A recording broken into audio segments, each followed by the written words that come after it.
રાજકોટ જિલ્લાના ધોરાજી સિવિલ હોસ્પિટલમાં ડિસેમ્બર મહિનામાં 12,000થી વધુ દર્દીઓની ઓપીડી નોંધાઈ। હું ડૉક્ટર જયેશભાઈ સેઠિયન એસડીએસ ધોરાજી ખાતે અધિક્ષક તરીકે ફરજ બજાવું છું।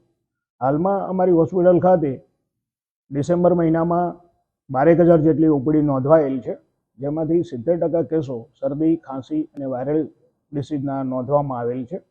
અને મુખ્યત્વે હોસ્પિટલમાં મેડિકલ ઓફિસર જે છે અમારી પાસે 50% ભરેલી છે અને કન્સલ્ટન્ટમાં 4 જગ્યા ભરાયેલી છે।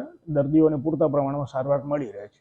હાલની રોગચાળાની પરિસ્થિતિ જોવા જઈએ તો એવરેજ અમારી ઉપડી 400, 450 અને ઘણીવાર વધારે દિવસ ચાલુ હોય સોમવારે તો 500 પણ પહોંચી જતી હોય છે।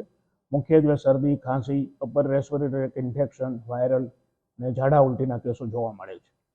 અત્યારે ખાસ આપણે જોઈએ તો જે ડબલ ઋતુના લીધે વાતાવરણ ચેન્જ થવાથી હવામાનમાં ફેરફાર થાય એ લોકોમાં જોવા મળે છે શરદી।